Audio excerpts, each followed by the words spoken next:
So today we just going to see some the basics of your three-phase measurement, three-phase power measurement by 2 watt method. Already many of you done like whatever we are explaining at I think one batch I think not completed it. One batch they not completed this experiment. So we just explain what you need to do in the lab and why this experiment is useful like that. So here what we are doing is we are measuring the three-phase power by using the 2 watt meter method. So there are two types of AC supplies available that very well you know. If you, I think all are in your home. You just go to your like your what like energy meter that the power consumption. You can record the power consumption, everything. So in that, so also you can find out whether you're using the single phase or three-phase supply. So three-phase supply or single-phase supply. So here in this experiment, what we are going to do is we are measuring the three-phase power. We are measuring the three-phase power by using the 2 watt meter method. But generally speaking, there are many methods to measure this power. But in your house, what you are doing, you are measuring the power by using your energy meters. So that energy meters will measure that power. Say for example, it is a single phase power means single phase energy meter will be there. Three phase power is three phase energy meters is there. So why you are going for single phase and three phase? Say for example, load is not at say for example you are using more load, so no load balancing is not there in your home. Then you can go for your three-phase supply. Three-phase supply in the sense, say for example, one supply you can give it for your hall, and one supply you give it for your bedroom, and one supply you can give it for your kitchen and dining hall. Like that, you can divide the load, and you can give the or like one supply alone you can give it for your ACs. Like that, you can divide the load and you can give the supply so that the load also get balanced, and also the you will not get much tariff. Tariff also one of the important factor, no? So if tariff means the thing is that if you are using the more load with single phase supply, they will charge more because they will how they will measure the energy in the sense. 0 to 100 100 watts, and 100 watts to 500 watts, then 500 to 1 kilowatt, like that. One tariff is there. 0 to 100 means the tariff will be lesser. 100 to 500 means the tariff will be somewhat more. Then 100 to 1 kilowatt means the tariff more than 1 kilowatt means your tariff is like more. So sometimes you get for single phase supply itself, you will be paying more. Sometimes single phase supply itself, you will be paying 3,000 or 4,000 rupees, like that. So to avoid that thing, so for balancing the load, we are going for three-phase supply. So in that also, you're using three-phase energy meter for measuring the three-phase power. So in laboratory, the thing is that just to understand how you can measure the three-phase power, like that. Just to understand, we are going for the 2 watt meter method. There is instead of 2 watt meter, there is only you can use only 1 watt meter also. Like if you are using single phase, if you are going for single phase, you can go for single watt-meter. Then if for measuring this three-phase power, you are going for this 2 watt-meter method. So what is the aim of this experiment is to measure the three-phase power consumed by the three-phase balanced inductive load or resistive load using the 2 watt-meter method. So in lab, you have seen one resistive load will be there. In that resistive load, you can give to I think 1 watts. 1 watts. If you turn one knob, means 1 watts will come. So 1 watts it will be loaded. So you may see both loads, like inductive load and as well as the resistive load. So the thing is that practically we can't connect the load in your houses. So practically load is connected, like ACs, refrigerators, washing machine, everything, like all equipments are connected equally. But in a laboratory, we can't connect that kind of loads. So for the to avoid that, what we are going is we are going for that balance load. Balance load in the sense we can go for resistive load and as well as the inductive load. And by connecting that into three-phase supply, we are measuring the how much power consumption is there. That is what usage of that particular loads. That also we are doing. So these are all, so apparent require, this will come later. So first we'll go to the circuit diagram so that you can understand what is happening in this system. So here you see three wires are there, R, Y, B. But the thing is that, say, for example, if you are using single phase, this is all AC supply. So AC supply means only phase and neutral. Okay, so like in the AC supply, sometimes if you draw like a positive and negative terminals, the whole circuit goes wrong. So you need to be very, very careful while drawing the circuit, whether it is AC or DC. First thing you need to identify whether it is AC supply or DC supply. So these are the three phases like R, Y, and B. Red, yellow, and blue.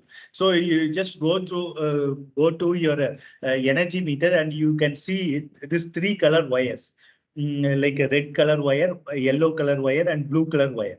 So this will be like red color wire that is carrying one phase, a white color wire carrying another one phase, and blue color wire carrying another one phase. Say, for example, if you want only single phase means you can connect phase line. So if you see your nearby pole, like it is carrying three lines and one more wire also will be there.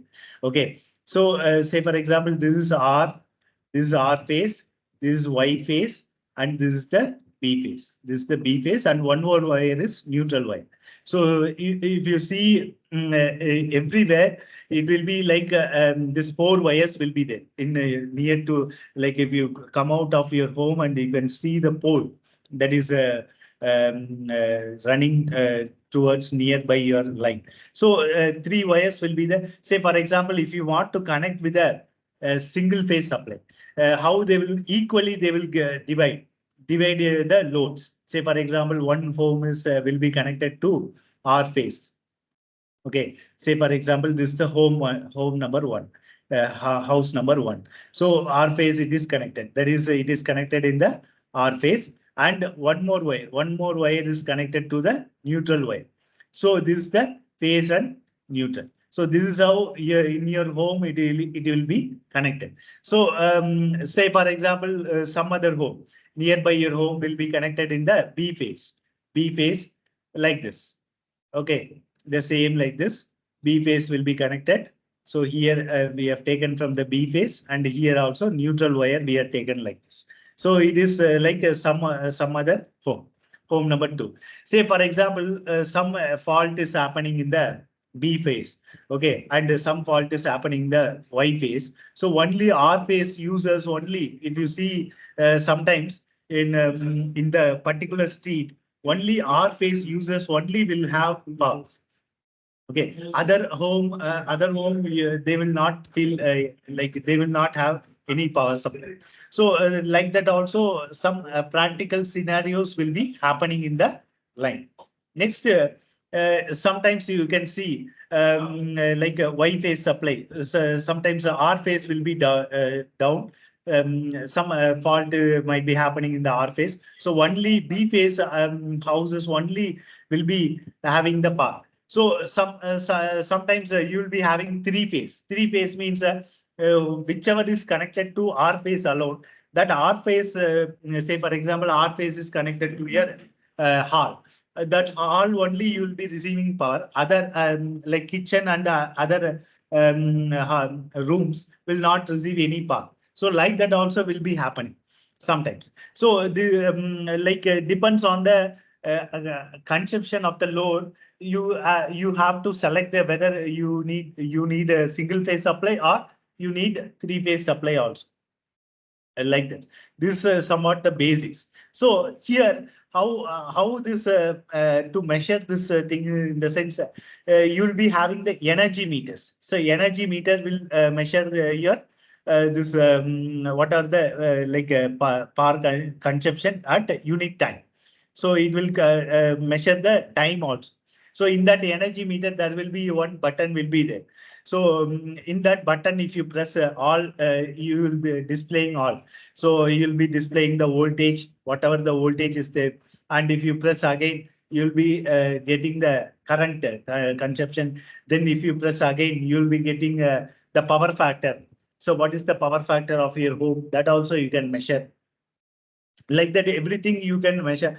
And even some latest energy meter, that power factor, everything will be recorded. Say, for example, if you take like industrial meters, everything will be recorded. Power factor also will be recorded throughout, say, for example, 1 month period of time, they are calculating that tariff, no? So that each and every minute they will be recording in the industrial meters. Whereas in domestic meters, that time you can monitor. And also the power factor will be recorded as a whole, not like minute by minute. What they will do is in industries, they will go for a frequent check how they are maintaining the power factor. So power factor, so what is power factor? So power factor is nothing but the cosine of the angle between the voltage and the current. So say, for example, it will be like this. Say this is I and V. Okay, this is I and V. So V and I should be in the same axis. Actually, V and I should be in the same axis. Then your power factor will be in the 1. Power factor will be the 1. So this is the constant power factor you need to maintain. But majority of our loads are inductive loads. So whatever the loads you are taken, say for example, your induction motor, that is also inductive loads, and your refrigerator motors, that also your inductive load. Then your washing machine motor, that also inductive load. Then your lights. So everything is inductive load. So few lights are there, that is a resistive load. When only few, like a 99 percentage of the load, everything whatever we are using in our home are inductive loads only. Your mixie motor, that is also again an inductive load. So what are the equipments connected? Your iron box, okay, that also like inductive coil inside. So that also inductive load. Then whatever the equipments you take, everything is inductive load. Your induction stove, name itself induction stove. So that also your inductive load. So generally, this current and voltage should be in the same axis, but due to the inductive load, what happens is this say for example, this is the voltage. Your current will be lagging like this at the angle of pi. Okay, so this pi is nothing but you are calculating. We are going to calculate that pi. Okay, that is the phase angle between the voltage and the current. The phase angle between the voltage and current. So due to the inductive load, it will be always lagging behind the voltage by some angle. That angle we can't predict, but due to the inductive load, that angle will be changing.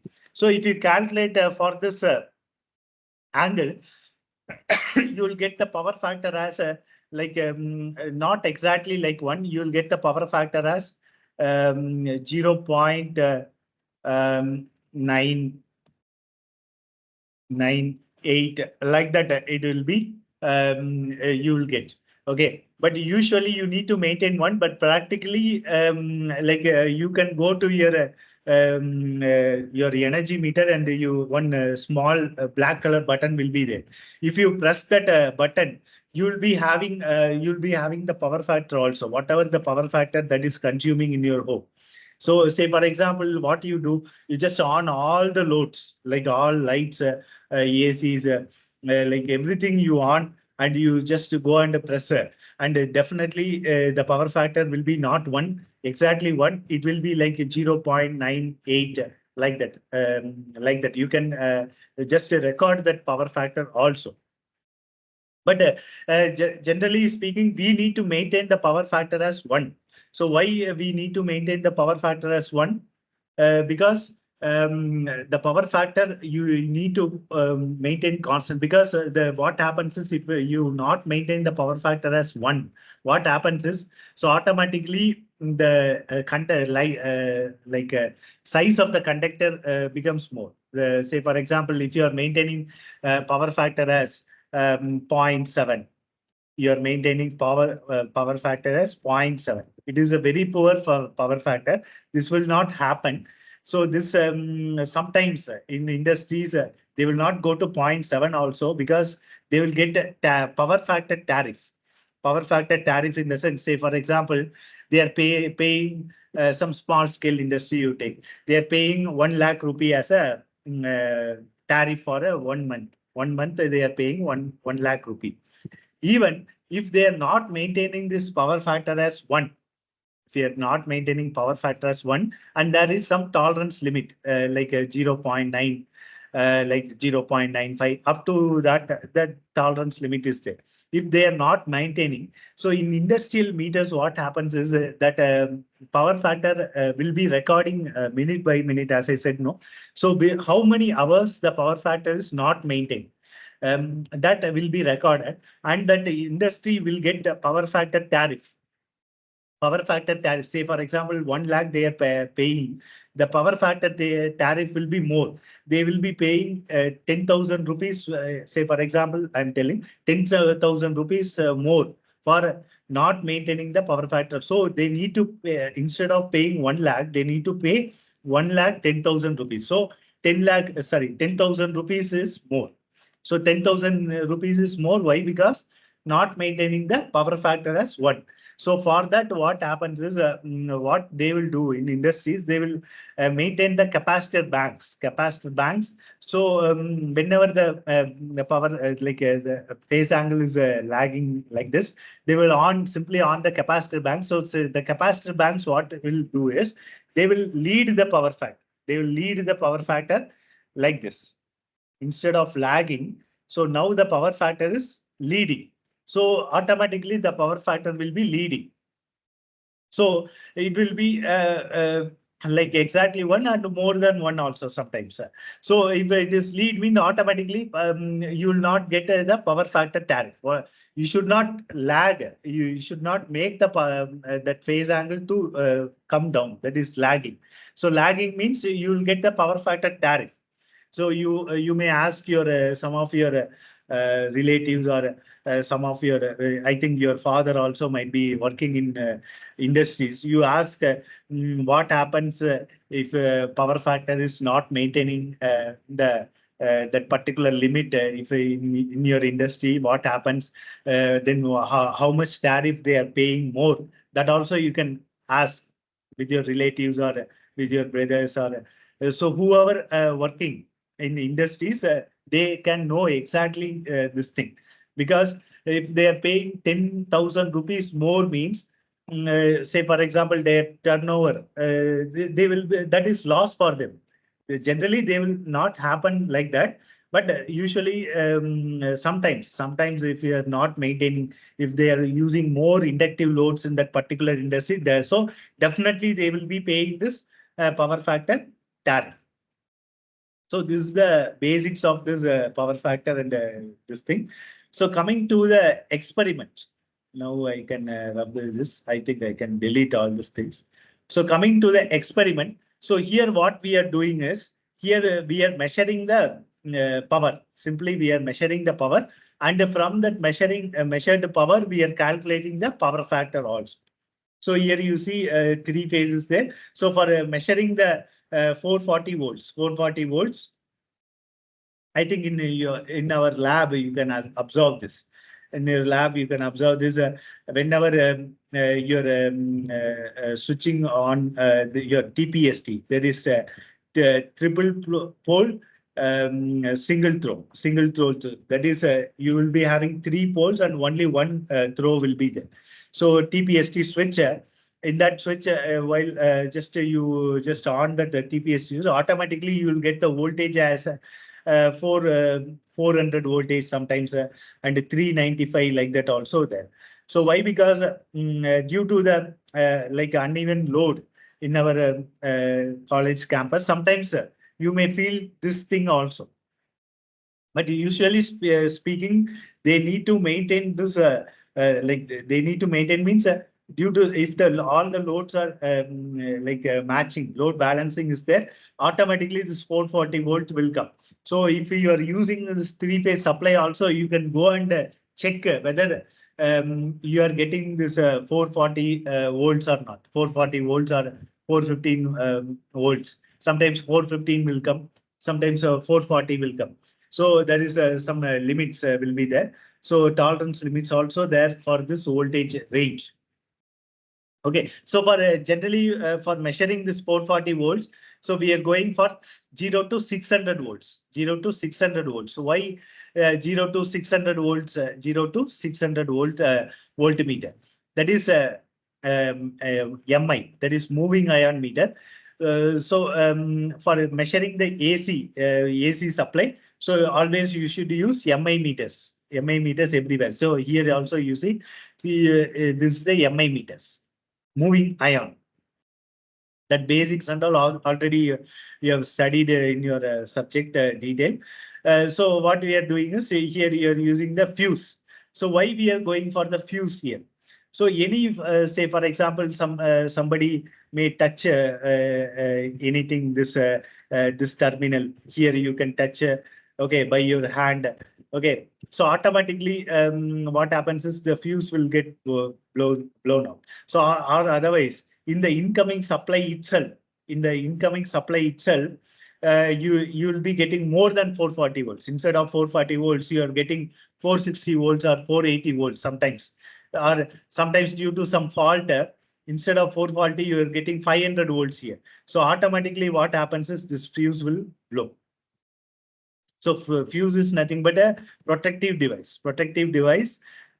Okay, so any fault happens, automatically this fuse will blow.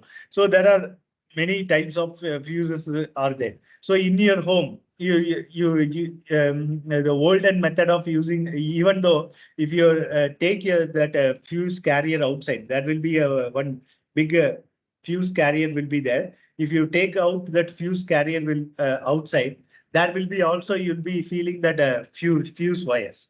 Nowadays, due to advancement, so they are going for this MCB, okay, some like a miniature circuit breaker. Then HRC fuses there. There are many types of fuse. Mostly you'll be using this MCB fuse, miniature circuit breaker. So no need of say for example in the olden methods, what they will do is only without the miniature circuit breaker, only with the fuse carrier they will be having one fuse wire will be there. So that they will keep a 10 amperes fuse wire. So if you just do 2 times means 10 amperes. If in that fuse wire 1 time means 5 amperes. So single phase means they'll be going for 5 amperes. Then 3 phase means 10 amperes like that.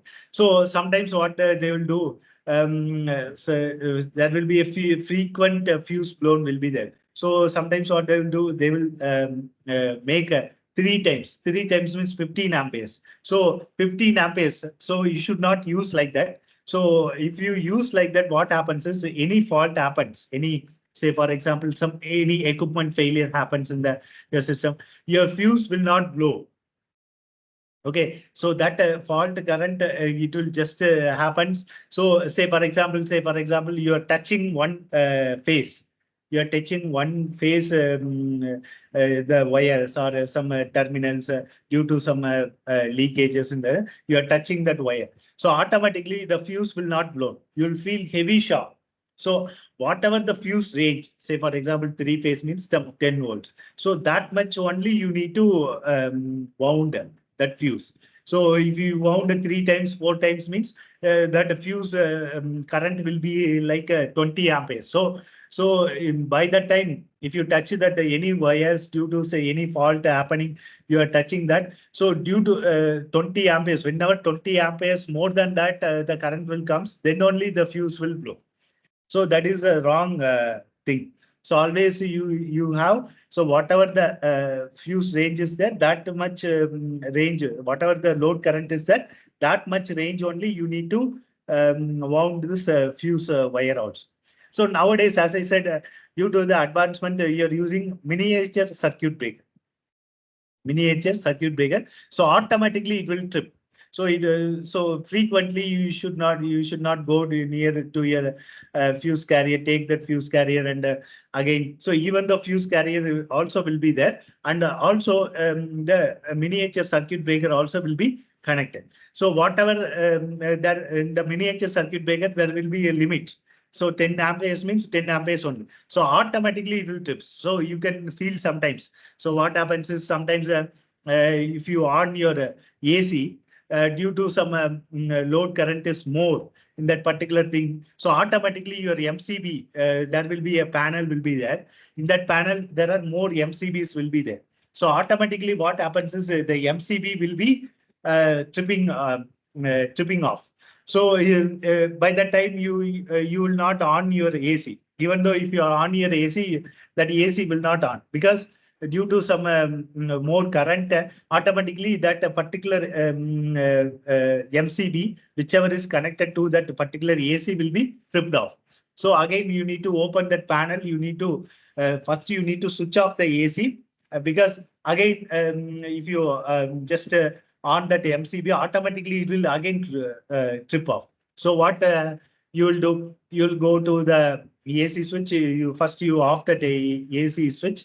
Next, you go to the panel and you switch on that. Again, if you on, it will be your ACs also will be on. So that kind of fuses, latestly we are using like MCBs. So in olden days, you frequently you need to change this fuse. Nowadays, no, I think majority no houses they are changing this fuse. So because due to the usage of the MCBs, modern MCBs. So only in old homes, houses where this MCB is not used, in that houses only you need to frequently change this all this things.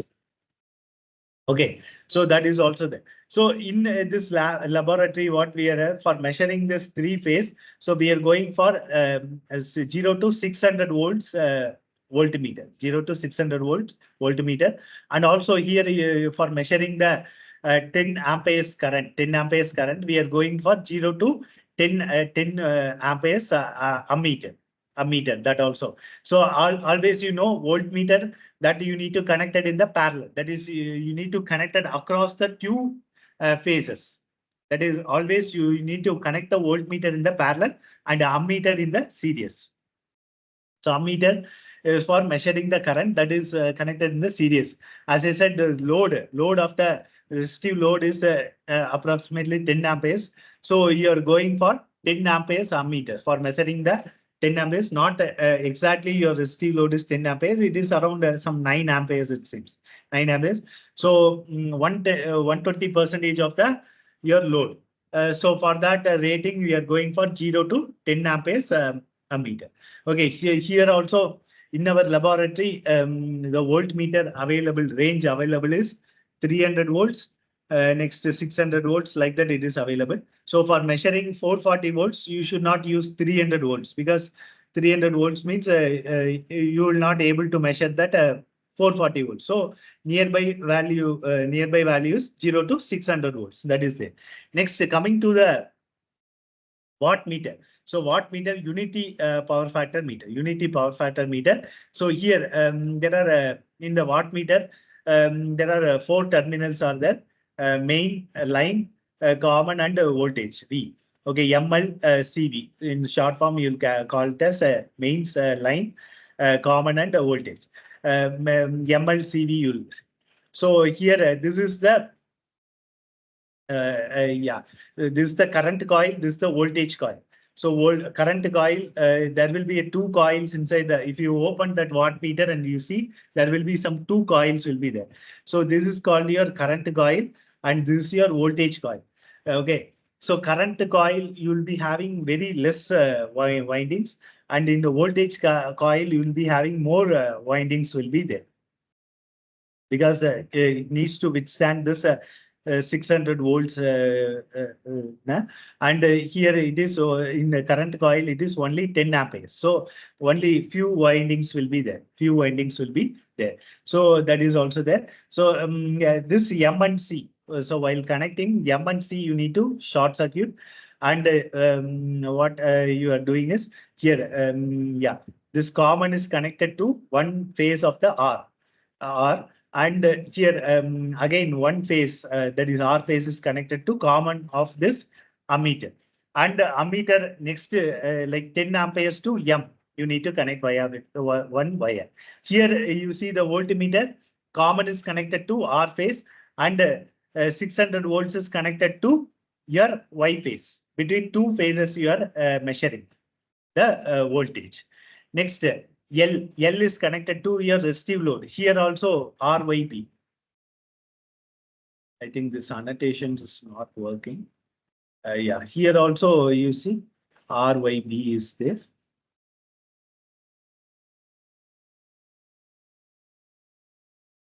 Yeah, here the terminal is RYB. If you see in the resistive load, and you'll be finding this 3 terminals RYB. Okay, so this L is connected to R of the it is R terminal of your resistive load, and here Y is connected to Y of your resistive load, and here also B, that is blue wire, is connected to here also L is connected to B of your resistive load. So here you see 2 wattmeters. You are using the 2 wattmeters. So this V is connected to this Y phase, and here also M and C, you need to short via one wire. Here also M and C, you need to short via one wire. And here voltage V, so that is 600, that is connected to this Y phase, Y terminal. And here L is connected to this B terminal of this resistive load. So here resistive load, in a resistive load, you will be having this switches like this. Each one carries, I think, 1 amperes. 1 amperes, each one carries 1 amperes. I think you'll be finding 9 switches. 1, 2, 3, 6. Okay, here also 7, 8, and 9. So each carries 1 amperes. So first, what we need to do, we need to switch off this supply. Switch off this switch on the supply. Switch on this supply, and you need to switch on this TPST switch. That is a triple pole single throw switch. Okay, so if you just close the switch, automatically the power will be coming towards this. So you'll be measuring the voltage as, I think, 440 volts. If 440 voltage you are giving here, automatically 440 volts you are reading here. And the current, you'll be finding current as some amperes, like 1.5, like that, 1.5 approximately. I'm telling about 1.5 amperes, like that you'll be getting. So here, you see wattmeter, you will be reading as 0 watts. Watts here also, wattmeter you will be getting as 0 watts. Okay, so now what we need to do is you need to switch off 1 amperes here. So first, what I am doing is first 1 amperes I am switching on. So automatically your ammeter will be reading some amperes more. Instead of 1.5, 1 amperes you are switching on. So like it will be 2.5 like that. Then you need to measure this. What is the power in this wattmeter 1. So if you take this as a wattmeter 1 and you take this as a wattmeter 2, you have to measure what is the power from the wattmeter 1 and wattmeter 2 simply. And similarly, you need to all on the 1 switches, and you need to monitor your voltage, current, and as well as your this power in wattmeter 1 and as well as the wattmeter 2. You see this tabular column below. I will show you. So you need to on, and after that, what you need to switch off all these loads, and you need to open this TPST switch. Okay, so this is the procedure for carry outing this measurement of like power by using the 2 wattmeter method. And here what we are using is we are using the restive load. So same thing. If you just disconnect all the things and you connect the inductive load, there also you will be having there also same procedure. You need to on one switch. Automatically the resistance, inductance in that particular bank, that is load bank, will be increasing automatically. You'll feel the current will be increasing, and same the wattmeter, you'll get the different whatever the load you are giving, the same watts you are getting in the two phases, like wattmeter 1 and wattmeter 2. Coming to the tabular column.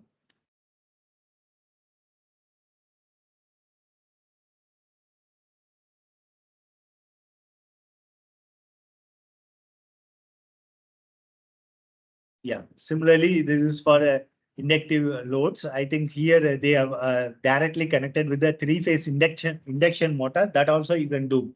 Instead of connecting the inductive load, you can connect directly to the three-phase induction motor also. Induction motor also. Then here you can say, for example, this three-phase motor is nothing but you consider this three-phase motor as your three-phase pump motor. Same thing like you are calculating with a 2 wattmeter, but in your home you can also connect your wattmeter, but instead that energy meter is there.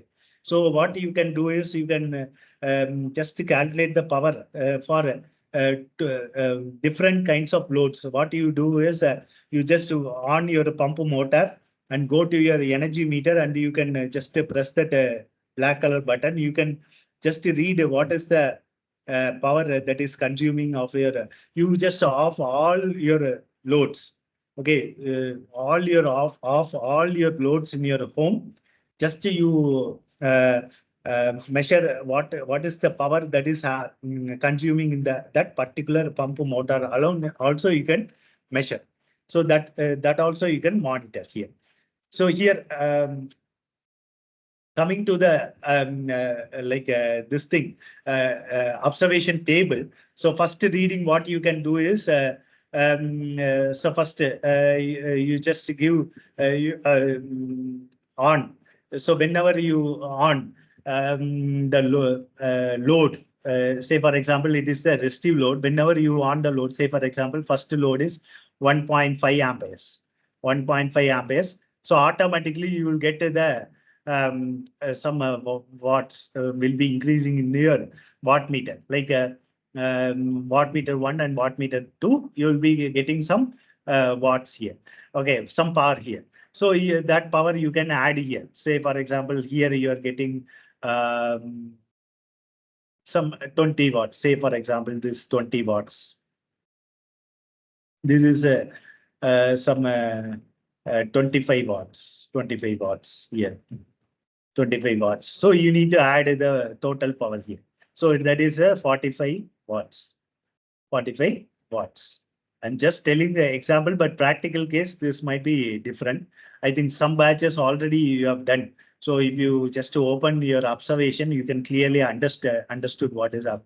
And here you will see the voltage in the voltmeter as 440 voltage, sometimes 440 voltage sometimes. So, and here if you need to calculate the cos phi here. So this is the reading number 1. Next reading number 2, same thing. If you are on another one load in the resistive load, you'll be getting instead of 1.5 amperes, you'll be getting some 3 amperes, and correspondingly this wattmeter 1 and wattmeter 2 reads the different power. So you need to add like that. You need to first take for all the loads. Say for example, at last you will get some 9 amperes. 9 point some 5 amperes like that. I think you may get the same thing. You need to you need to read this wattmeter 1 reading and wattmeter 2 reading. The same thing power total power you need to calculate. So after that, how to calculate the power factor? Some precautions are there so main power switch should be in the off position. So DPST switch, here we are using TPST switch. CPST switch should be in the open position. So avoid loose connection. So loose connection means what happens is sometimes your meters will not read. Correct readings. Instead of say for example 20 watts, your meter will be reading some 1 watts or 0 watts sometimes. So loose connection, you should be check for the loose connection. Next, the meter should be checked for 0 readings. So if the meter is there, so what happens is many of you guys did the same mistake. So what you will do is, say for example, this is the meter.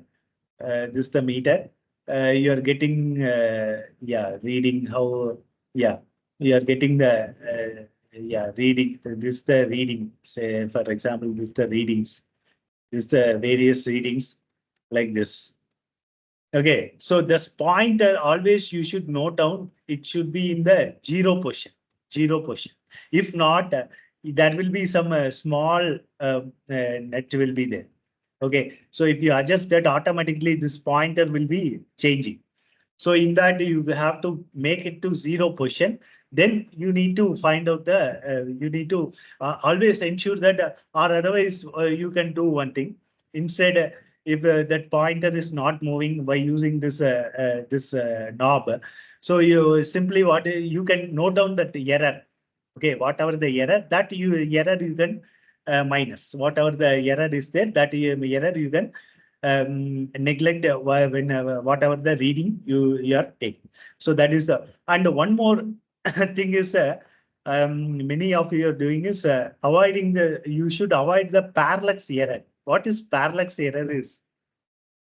You will not see the meter. Say for example, the meter is there. So you need to see the meter straight towards the straight. So what you will do is you will stand 30 degree apart from the meter and you will see the reading. So instead of, say for example, that wattmeter is measuring 20 watts. So if you are standing some 30 degree apart, what happens is your reading may get instead of 20 watts, you may read as 18 watts, something like that. So if you note on that 18 watts and some other values, all the values you are noting note down like that. After calculation, there will be some more changes. Instead of a power factor as 1, you will get the power factor as 0.97 or 95 like that. But some other batch, they will be doing very correctly, perfectly, like they avoided all this parallax error, everything. They will get the power factor as exactly as 1. That is, sometimes you will get 0.999 like that. That is approximately equal to 1. So there will be a more reading deviation between your batch and your friend's batch. So that also should be avoided. Parallax error should be avoided. So always the motor should be not loaded before any power. That is for a loading experiment. This is there. Next, only moving iron meters should be used. Moving iron MI meters should be used. So that also you should check. Next, what is the procedure? Already I explained this procedure. I think now no need. Just I am reading out the procedure. Connections are made. You already made the connection. Now you need to apply 440 volts, 50 hertz, 3-phase AC supply. 3-phase AC supply and closing the switch at TPST switch. Take all the readings without load. So without load, what you need to do is you need to take all the readings, and gradually you need to increase the resistive load for different values, as I said, and reduce the resistive load to 0 and switch off the supply. The same procedure for inductive load also. Motor, if you are using, you need to start the induction motor by using the some start delta starter, run the motor to on the no load, you need to take the no load readings. And what we need to do is you need to load the motor, and you need to note down the readings. Load the motor one by one as you do it in your shunt motors. Shunt motors brake test is there. Na? The same thing you need to do here, and you need to note down all the readings. So